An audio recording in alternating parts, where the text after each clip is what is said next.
maareeyaha hay'adda dekedaha Somaliland Siciid Xasan Cabdilaahi oo howlmaalmeedkiisa shaqo ku guda jira ayaa warbaahinta kula hadlay barxadda dekeda magaalada Berbera waxaanu sheegay in si rasmi loo soo gabagabeeyay khilaafkii maalmihii u dambeeyay u dhaxeeyay maamulka dekeda iyo shirkadaha ka wakiilka containerska yimaada dekeda magaalada Berbera waxaanu sheegay in waxoogaa yar oo service oo dekeda Berbera ay ku soo kordhisay adeeg cusub oo la qaban doono ay ka cabanayeen shipping line-ku taasina la xaliyay imika maareeyaha hadalkiisa sii wataa waxa uu sheegay inaan lacagtaasi ku dhacaynin akoono cid gaar ah ay leeyihiin balse ay ku dhacayaan akoonada dawladda gaar ahaan dekeda Berbera akoonkeeda lacagtaasina marka ay qabtaan ay siin doonaan ciidanka ilaalada xeebaha Somaliland u mahad celinayaa dhammaan shirkadaha shipping line-ka oo muddooyinkii u dambeeyay wiigii u dambeeyay aanu wada hadal iyo adeeg cusub oo lagu soo kordhiyay isku haynay qiimaha la charge gareyn doono oo aanu ka gaadhnay heshiis dhaba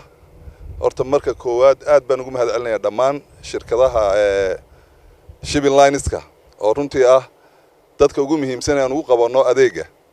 waana soo dhaweynayaa mar labaad iyo mar saddexaadba waan ugu celinayaa sababtoo Somaliland waxay ku had iyo jeer ay ku gaadhaa markuu isqabad yimaado wada hadal iyo isu tanaasul aad iyo aad ayaan ugu mahad celinayaa waana aqbaleen inay bixiyaan lacagtii runtii waan ku bogaadinayaa wada shaqaynta jamhuuriyadda iyo shacabkeeda runtii run ahaan mar labaadka waxaan jecelahay inaan yara faahfaahiyo oo aan ka warramo waxaan la charge gareeyay wuxuu yahay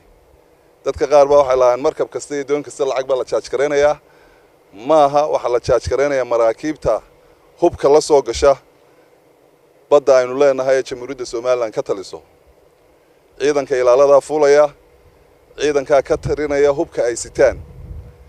maadaama ay hub badan sitaan oo ay ugu tala galeen in marka ay badeena ka baxaan budhcadbadeed iskaga difaacaan waxaan jecelnahay maadaama ciidanka ilaalada jamhuuriyadda Somaliland ciidanka ilaalada badda xeebaha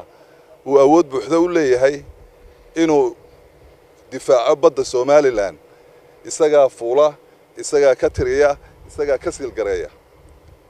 lacagtaas waxay qabanaysaa kaliya waa maraakiibta hubka sida ma qabanayso kuwii aan hubka sidin ilaalada badda aad baan ugu mahadnaqayaa runtii waa ciidanka 850 kilomitir oo bada ilaaliya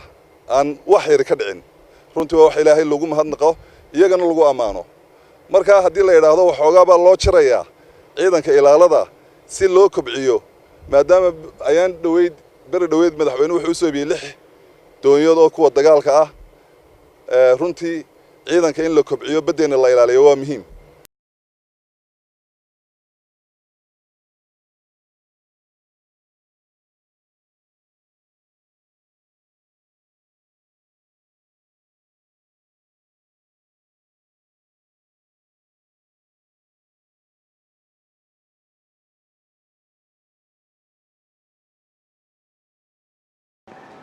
مبارك نيرك ستار تي في بربرة